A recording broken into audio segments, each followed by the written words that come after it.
거듭난 변화인데 나는 정말 변했나? 이 변화라는 게 나한테 어떤 의미였나? 같이 한번 생각해보고 좀 성찰해보고 고민해볼 수 있는 그런 시간들이 됐으면 좋겠다 해서 이 주제를 한번 잡아보았습니다. 독일의 시인이자 가수인 볼프 비어마라는 분이 있는데 음유 시인이고 서독이 아니라 동독의 반체자 저항 시인이었었는데 이분이 2000년에 한국을 방문해서 이제 강연도 했고 그리고 이제 공연도 했습니다. 그때 강연했던 이야기 한 토막 중에 아주 생각해볼 이야기가 있는데 이 볼프 비어마는 자신의 시자 노래인 멜랑콜리 이거 뭐 TVN에서 연습곡으로 했을 적에 몇 개월 전에 열심히 본 기억이 있는데 이 멜랑콜리가 이제 시이자 노래입니다. 그 멜랑콜리의 가장 인상 깊은 대목을 이렇게 인용하면서 얘기를 시작했는데 희망을 설교하는 자 거참 거짓말쟁이지 하지만 희망을 죽인 자 개자식이야 난 두 가지를 다 하지. 근데 이걸 이제 번역할 적에 독일에서 공부한 중에 글 많이 쓰고 강연 많이 하시는 김누리 교수가 통역을 하면서 이걸 어떻게 이제 독일어로 우리말로 이제 다시 통역을 하느냐. 이 시대의 희망을 말하는 자는 사기꾼이다. 그러나 절망을 설교하는 자는 개자식이다라고 통역을 했는데 이해하기는 쉬워졌지만 원래 표현의 긴장감은 떨어졌습니다. 긴장감 넘치는 원래 표현에는 작가의 자전적 뭐라고 할까 자조가 섞여 있죠. 더 나은 사회를 만들어야 되겠다. 그래서 이제 그 당시에 동독 이제 스탈린 체제였잖아요. 그걸 비판하고 희망을 역설했죠. 근데 이제 자신이 선포한 그 메시지가 오히려 체제를 붕괴시켰죠. 그리고 붕괴시키는 것까지는 좋았는데 사람들이 오히려 더 고통스럽게 만드는데 기여했다는 그런 자조감 뭐라고 할까. 그래서 설명할 수 없는 어떤 그런 식으로 해서 이걸 표현을 했는데 그러나 볼프 비어마는 자신이 말하는 그 멜랑콜리 이것이 우리가 보통 영어 사전에 보면 이게 우울이나 슬픔 이렇게 표현되어 있지만 우울이나 단순한 슬픔이나 우울증이라고 보지 않고 이 뭐라고 얘기를 하느냐면은 멜랑콜리는 극단적인 감정의 모순. 그러니까 말하자면은 이유 있는 절망과 이유 있는 희망 사이의 긴장에서 비롯되는 것이라 이렇게 보고 말씀을 하고 있습니다.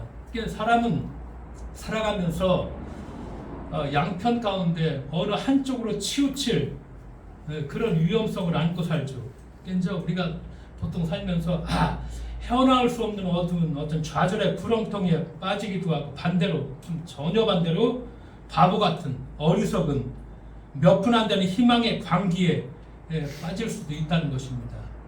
그래서 절망과 희망 이 두 가지가 다 있는데 보통 사람은 그냥 생각 없이 절망에 빠지고 어떤 사람은 그냥 허황된 희망에 빠지는데 이 둘 사이에 팽팽한 긴장감 이걸 온몸으로 견뎌내야만 이 의미 있는 삶을 살 수 있다고 볼프 비어마는 이렇게 얘기를 합니다.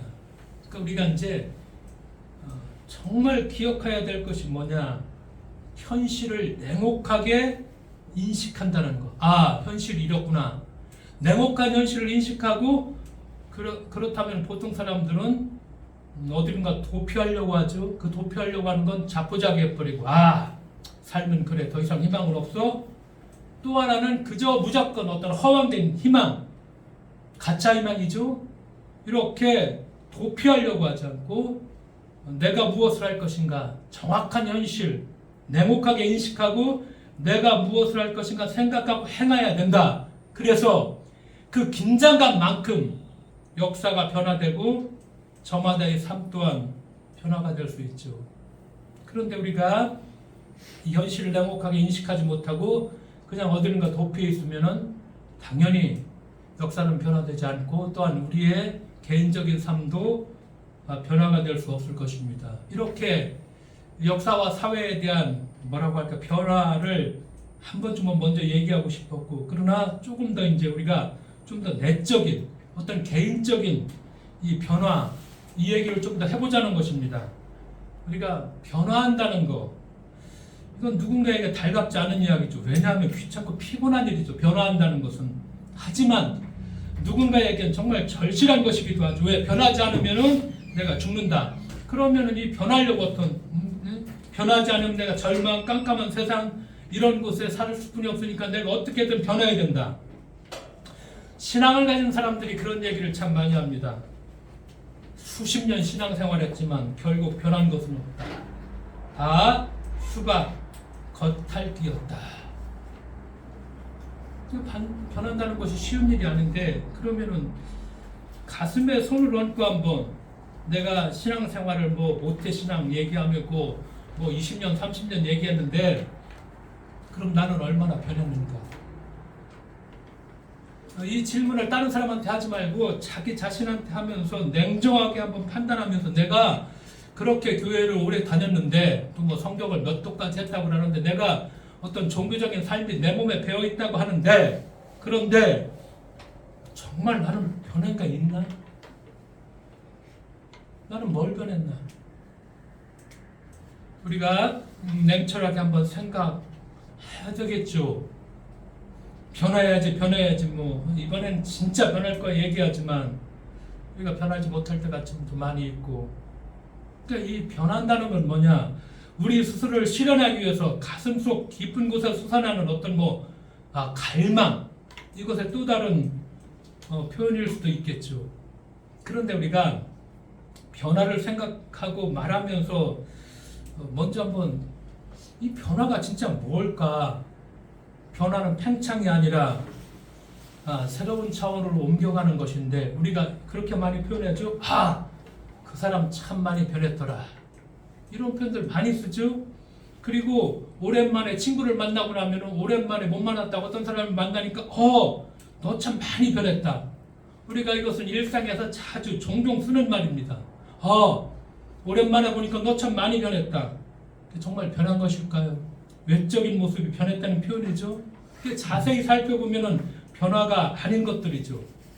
이제 시간이 지나서 시간이 지나면 당시 음식이 변화되죠. 그럼 음식이 이거 변화됐다고 하지 않고 뭐라고 얘기하지? 음식이 상했다, 부패했다고 표현하는 것이 옳죠. 부패해버리죠. 시간이 지나버리면은. 근데 부패한다는 건 음식만이 아니라 사람도 역시 부패할 수 있죠. 사회도 부패할 수 있죠. 종교도 당연히 부패할 수 있죠. 그러니까 우리가 이 변화라는 건 팽창이나 어떤 변형 혹은 육체적으로 내가 좀 더 성장했다는 거, 이것과는 다른 변화는 새로운 차원으로 옮겨가는 것. 요 얘가 가끔 우리가 TV나 인터넷에 보면은 애벌레가 뭐가 되죠? 나비가 되죠. 나비로 탄생하는 신비로운 그 놀라운 과정을 이렇게 보면서 변화가 바로 저런 것이구나. 완전히 새로운 무엇인가가 또 되어가는 것이죠. 그런데 이렇게 애벌레가 나비가 돼서 새로운 무엇이 되어갈 적에 반드시 넘어야 될 관문이 뭐냐? 이 죽음이라는 것이죠. 이 세상 삶의 마지막에 정착역인 우리가 죽음도 경험해보지 못해서 모르죠. 그러나 이 죽음도 새로운 삶으로 가기 위해 거쳐야만 하는 마지막 관문인지도 모른다는 생각을, 어떤 때는 이 애벌레가 나비가 되는 걸 보고 생각을 가끔 해볼 때가 있죠. 왜? 죽음이라는 것이 우리에게 늘 엄청난 두려움으로 다가오지만은 변화를 향한 희망의 또 다른 이름으로 경험해보지 못했지만, 우리가 애벌레가 나비가 되는 그런 과정을 통해서 그렇게 생각해 볼 수도 있겠다 하는 생각을 해 보았습니다. 우리가 일상적인 삶을 살죠. 그래서 일상적인 삶에서 이제 좀 불편하더라도 시간이 지나면은 그게 그냥 적응이 되죠. 근데 그럭저럭 살아가면서 이제 또 한번 물어보죠. 그러면은 변화가 꼭 필요할까? 꼭 변화하지 않고 그냥 불편해도 그냥 이렇게 살아가는데, 그러면서 변화라고 하면은 먼저 다른 사람 떠올리죠. 변화될 사람 하면서 누가 떠오르나? 아, 저 원수. 그가 변하면 얼마나 좋을까? 어? 나를 지금까지 줄곧 괴롭혀온, 예를 들어 뭐 남편이 뭐 술을 뭐 마시고 뭐 도박을 한다면 그거 끊고, 아, 저 남편이 정말 변화되면 내가 얼마나 좋을까? 나에게 상처를 준 그놈, 그 사람, 그 인간이 아, 정말 저렇게 변화된다면 얼마나 좋을까? 그러니까 우리가 이렇게 생각하면서 이 변화를 얘기하면서 늘 남이 변하기를 바라지 내가 변화의 대상이라고 생각을 하지 않을 때가 참 많죠.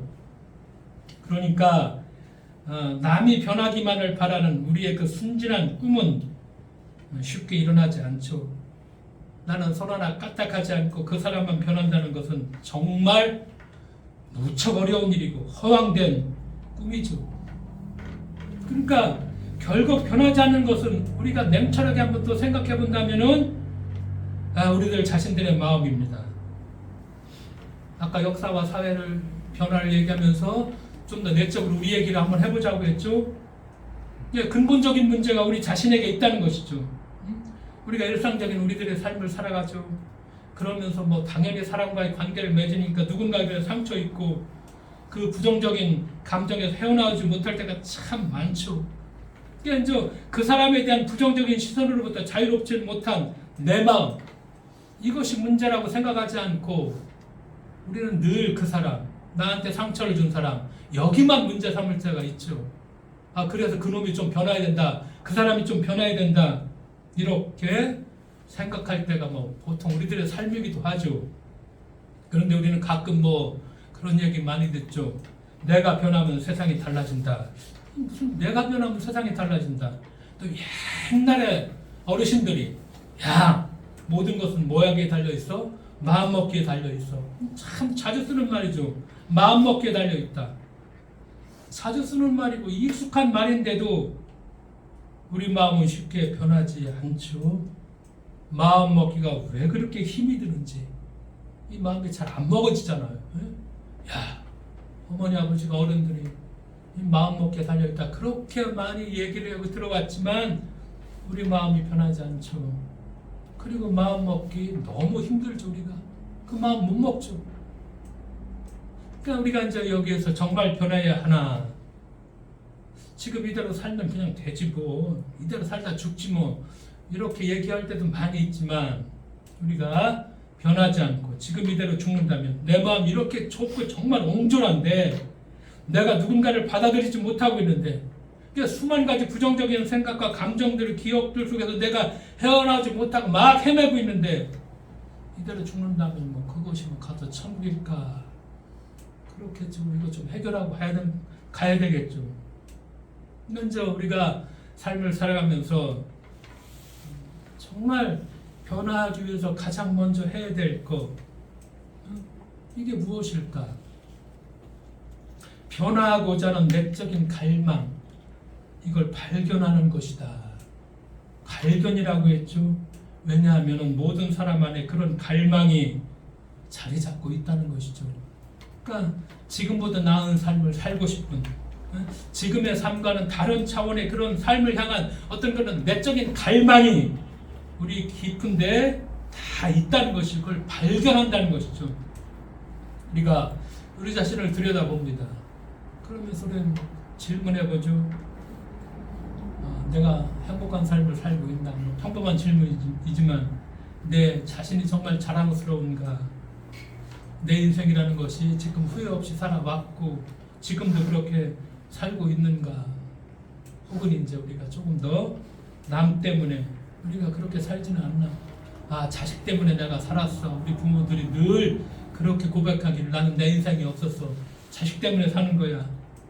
혹은 뭐 이제 남편이나 아내 때문에 어쩔 수 없이 따라야 하는 뭐 주어진 상황 때문에, 그래서 이리 치이고 저리 치이고 내 마음대로 할 수 있는 것은 아무것도 없는 채로 내가 원하는 것이 무엇인지 한 번도 물어보지 못한 채 나도 모르는 사이에 지금 이 순간까지 내가 떠밀려 오지는 않았나 하는 그런 생각들, 그런 삶에 대한 우리가 뭐라고 할까, 우리 자신의 모습들이라고 할까, 그러면서 그냥 평범하게 우리가 질문하는 거, 과연 나는 내 삶의 주인인가? 나 스스로 무엇인가를 할 능력이 있는가? 아니면은 늘 우리가 남의 누군가의 눈치를 보고 이렇게 살고 있나? 그러니까 누군가의 시선이라는 거, 누군가의 판단이라는 거, 그 사람의 어떤 다른 사람의 생각, 행동, 그 기대에 얽매여 내가 지금 살고 있지 않나? 그러기에 나는 정말 내 삶의 주인이고 내 인생의 주인공인가? 그러니까 내가 나의 역사라는 것을 내가 얼마든지 컨트롤하면서 뭐 좌지우지한다고 할까? 내가 내 삶의 역사를 내가 온전한 능동적인 주체자가 되어서 내가 만들어가고 내가 설계하고 내가 책임지는 그런 삶을 우리가 살아가고 있나? 나는 정말 변화를 갈망한다. 그렇죠. 자유롭고자 한다. 내 삶의 주인이 되고자 하죠. 이전과는 다른 차원의 삶을 살고자 한다. 그렇죠? 내 어떤 내적 깊은 곳에 숨겨져 있는 갈망과 몸부림, 어떤 강렬한 욕구. 우리가 요한복음 3장에 보면은 아주 단적인 하나의 좋은 예가 나오죠. 니고데모죠. 밤중에 찾아오죠. 왜? 내적인 갈망이 있어. 이대로는 안 돼. 무엇인가 내가 정말 이대로는 안 되는데 무엇인가 내가 좀 이거 확실한 걸 내가 변화되고 알아야 되겠는데, 그래서 니고데모가 밤중에 예수님을 찾아오죠. 새로 태어난다는 것이 무엇인가? 내가 정말 변화된다는 것이 무엇인가? 근데 이해하지 못하고 오해하게 되죠. 그러니까 예수님이 뭐라고 저 니고데모에게 얘기하느냐? 내가 진실로 너에게 말한다. 누구든지 위로부터 태어나지 않으면은 하나님 나라를 볼 수 없다. 요한복음 3장 3절에 이렇게 니고데모에게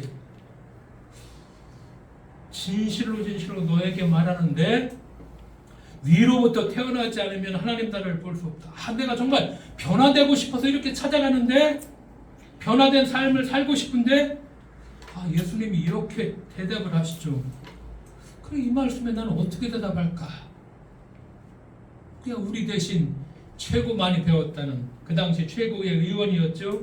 율법의 어떤 정통적인 학자였죠. 니고데모가 대신 얘기해 주죠. 아니, 이미 늙은 사람이 어떻게 또 태어날 수 있습니까? 어머니 뱃속에 다시 들어갔다가 태어날 수 없지 않습니까? 니고데모가 우리가 대답하고 싶은 걸 대신 대답해 주죠. 근데 예수님이 뭐라고 해요? 너는 이스라엘 스승이면서 그런 것도 모르느냐?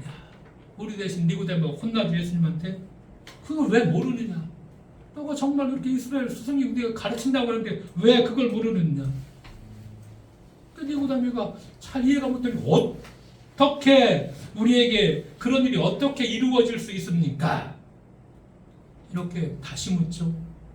그러니까 위로부터 태어난다는 말은 어머니 뱃속에 들어갔다가 다시 들어갔다가 나오거나 저 높은 곳에 올라갔다가 위에 갔다가 다시 내려오는 것이 아니죠. 같은 나죠. 동시에 이전과는 다른 나로 변화되는 것이다. 이게 예수님의 말씀입니다. 같은 나다. 근데 이전의 내가 아니라 정말 다른 나로 변화되는 것이다. 예수님이 이렇게 대답을 합니다. 니고데모처럼 이전과는 다른 내가 되고자 하는 어떤 그런 내적인 갈망이 있어 예수님을 찾아가죠. 예수님이 그렇게 말씀하시죠. 근데 이제 조금 더 우리가 복음서에 나오는 구체적인 사건을 한번 통해서 이 변화되고자 하는 뭐라고 할까 내 안의 갈망 이런 모습들을 구체적으로 한번 찾아보자는 것입니다. 소경을 고쳐준 이야기가 많이 나오죠. 소경들 뭐라고 외칩니까? 다윗의 자손이여 자비를 베풀어 주십시오. 자비를 베풀어 달라고 외치죠. 자비, 가엾은 마음이죠. 어머니 태 속이 막 쓰리 났군. 이게 자비인데 그 비참한 상황에 처한 사람들의 처지를 보고서 그렇게 가여워하는 마음, 이게 자비입니다. 그러니까 소경들이 예수님을 향해서 다윗의 자손이여 저희를 정말 불쌍히 자비를 좀 베풀어 달라 이렇게 외칩니다. 그 자비를 베풀어 달라는 그 외침에 주님은 뭐라고 대답합니까? 내가 너희에게 무엇을 해주기를 바라느냐? 내가 너희에게 무엇을 해주기를 원하느냐? 이렇게 예수님이 대답하니까 소경이 뭐라고 얘기합니까? 주님, 저희의 눈을 뜨게 해 주십시오. 그러니까 예수께서 가엾은 마음이 들어서 소경의 눈에 손을 대셨다. 그러니까 소경이 보게 되었다. 그리고 예수님을 따라갔다. 이것이 복음서에서 주로 소경들을 고쳐주는 어떤 그 패턴이라고도 얘기할 수 있고 그런 구체적인 모습들입니다. 그러니까 소경에게 일어난 것은 단순한 치유 행위가 아니라 소경의 외침이 먼저 있죠. 막 외치죠. 무언가를 간절히 바랄 적에 체면 따위는 아랑곳하지 않죠. 만약에 우리가 적당한 말을 체면 못했어요. 차린다면은 간절하지 않다는 말이죠. 이렇게 나오면 간절하지 않다는 그런 상황이죠. 목이 터져라 외치죠. 인정사정 볼 것 없어 정말 내가 간절하다면은 다른 거 눈에 하나도 안 들어오죠. 만약에 다른 게 눈에 들어온다면은 그건 체면 따지고 못 따진다면은 간절하지 않은 것이죠. 이렇게 소경들이 간절하죠. 그렇게 외치죠. 그래서 그 외침을 듣죠. 그 가엾은 마음을 보시면서 외침을 듣죠. 예수님께서 소경에게 질문을 던지죠. 그래, 그러면 무엇을 해주기를 원하느냐? 소경들이 이제는 처음에는 자비를 베풀어 주십시오 했다가 이제 예수님의 그 구체적인 그 질문에 저희의 눈을 뜨게 해 주십시오라고 간청하죠. 무엇을 바라는가? 그저 하루 이틀 연명할 수 있는 동양바구니에 던져질 그런 동전인가? 아니면 정말 새로운 삶인가? 우리가 보니까 소경들은 그 지긋지긋한 삶에서 벗어나고 싶었다는 것이죠. 그러니까 눈이 떠져서 동량을 좀 더 많이 해서 풍족한 거지로 이렇게 사는 삶이 아니라 질적으로 이제 완전히 다른 삶을 원했죠. 그냥 낫게 해달라, 보게 해달라 외치죠. 그렇죠. 그들은 보고 싶었죠. 보고 싶었다는 얘기는 새롭게 태어나고 싶었다는 얘기죠. 새로운 삶을 살고 싶었다는 얘기죠. 그런 소경들에게 예수님이 새로운 삶을 선사하죠. 근데 이 예수님께서 그 소경들의 눈을 떠주게 하시면서 먼저 보신 것이 무엇이죠? 그들 안에 있는 어떤 숨겨져 있는 새로운 삶을 향한 정말 깊은 갈망, 간절한 정말 그런 갈망이 예수님을 만나게 했고, 그리고 그들이 변화되고 새로운 삶을 살게 되었고, 예수님이 우리에게 묻죠. 너에게 구체적으로 무엇을 해주기를 원하느냐? 무엇을 해주기를 바라느냐? 우리에게 던지는 질문이죠. 그러니까 우리가 뭐라고 대답합니까? 그저 오늘보다 조금 더 나은 삶을 연명한 무언가를 달라고, 조금 더 지금보다 조금 더 행복한 좀 더 많은 물질, 무엇을 해주기를 원하느냐?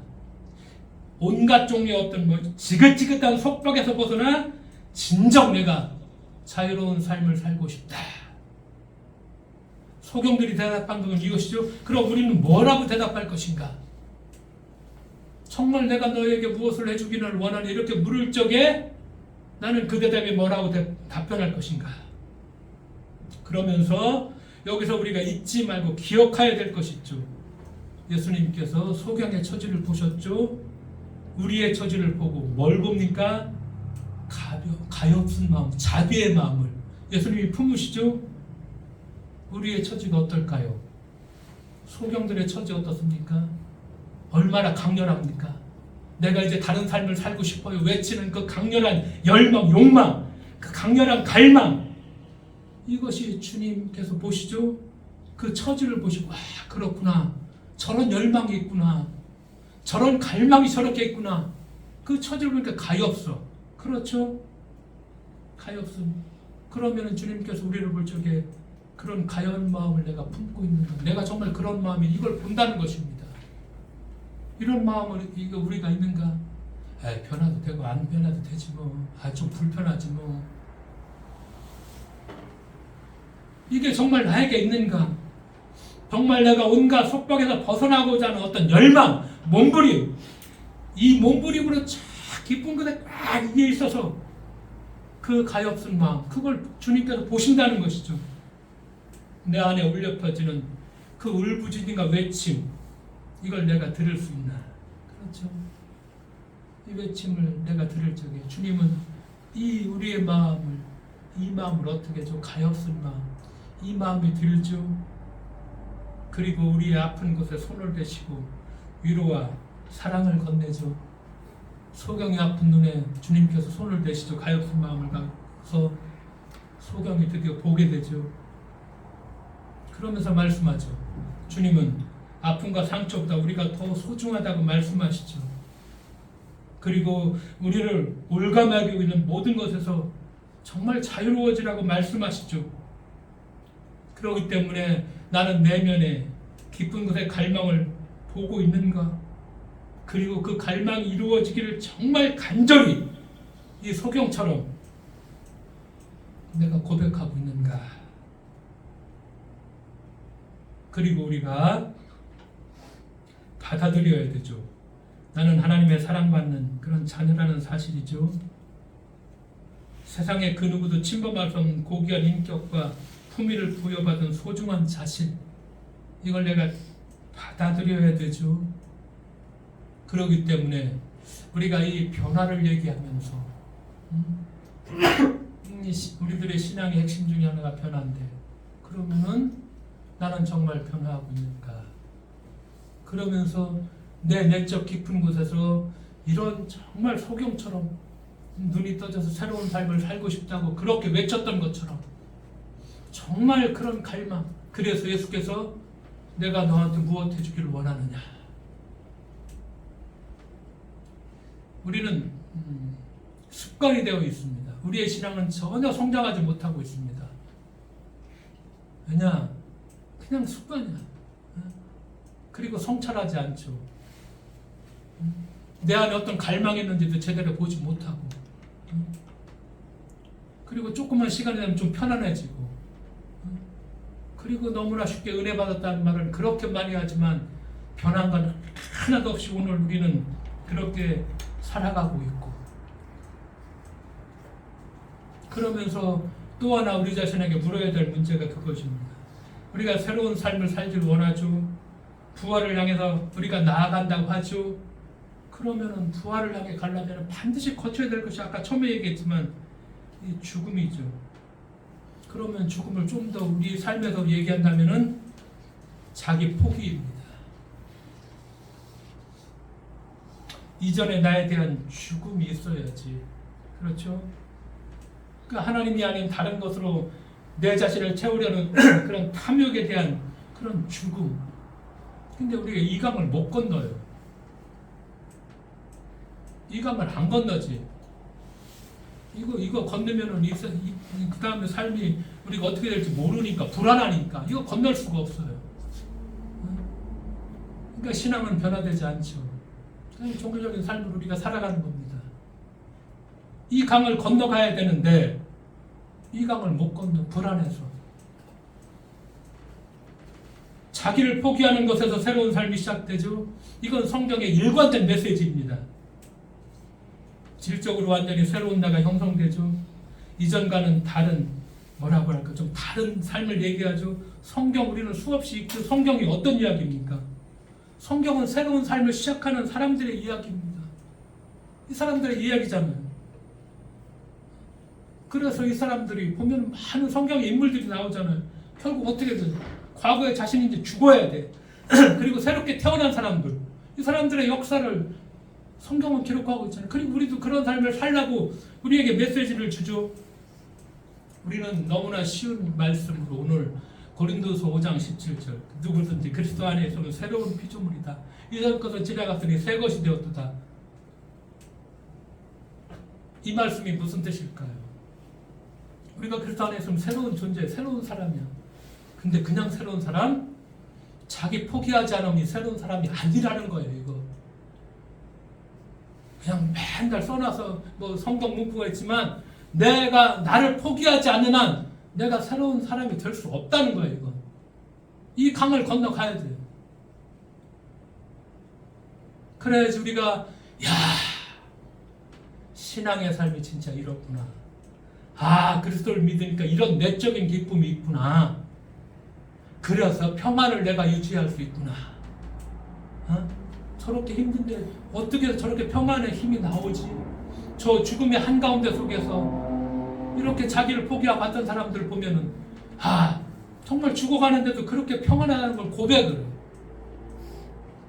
그리스도 안에 있으면 새로운 존재예요. 우리는 흉내만 내고 있고 죽을 때까지 흉내만 낼지도 모르죠.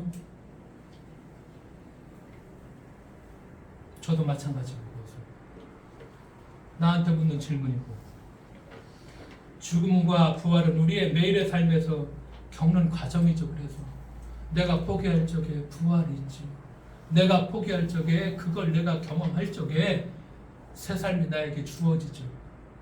그러니까 우리는 영성의 소비자만 됐어요. 오늘은 이것을, 내일은 저걸 먹어치우는, 그렇지만 스스로는 아무것도 하지 않는 사람들. 유튜브에 얼마나 은혜로운 얘기가 많이 나옵니까? 말씀 좋더라. 다 거기까지잖아요. 은혜 받았어. 다 거기까지. 거기까지. 영성의 소비자야, 그냥. 얼마든지 좋은 얘기가 얼마든지 많이 있으니까 그거 먹기만 하면 되는 거예요. 오늘 이거 먹어야 되겠네.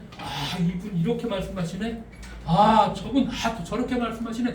정말 은혜로운 그 순간만큼. 그런데 딱 거기까지야. 이거 먹어치우고 내일은 저거 먹어치우고. 영성의 소비자들이야. 그런 표현이 내가 생각하기에 영성의 소비자들이죠. 우리는 살아있는 사람이 되도록 초대를 받았죠.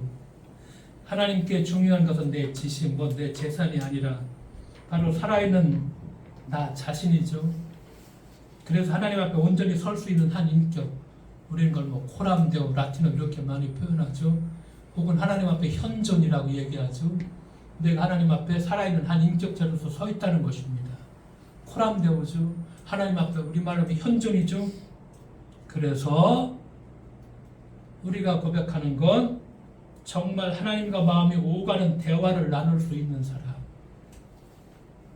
마음이 오가는, 하나님과 나와 내가 정말 마음이 오가는 그런 대화를 나눌 수 있는 사람.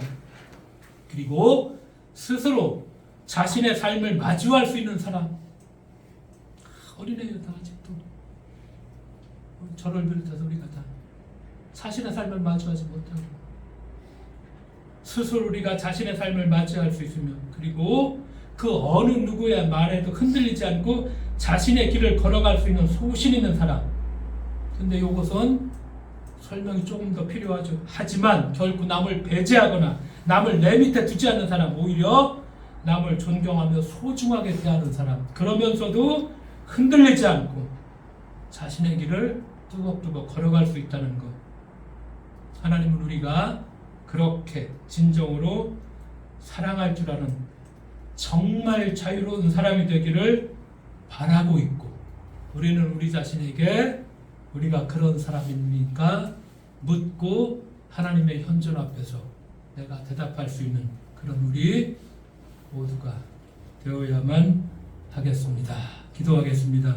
하나님 아버지, 감사드립니다.